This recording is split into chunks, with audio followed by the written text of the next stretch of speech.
friends, good morning. My name is Varshini. I am studying in 8th class from KGB Pondur.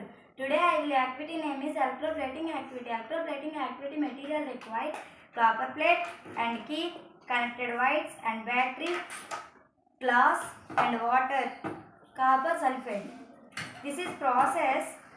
First I fix water on glass.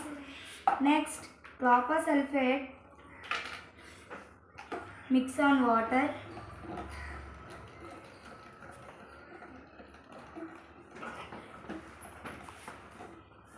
Plate and key ni water lo pedadam.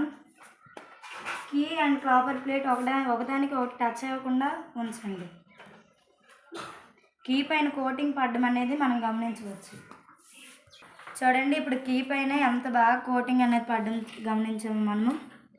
This is the electroplating activity given for opportunity.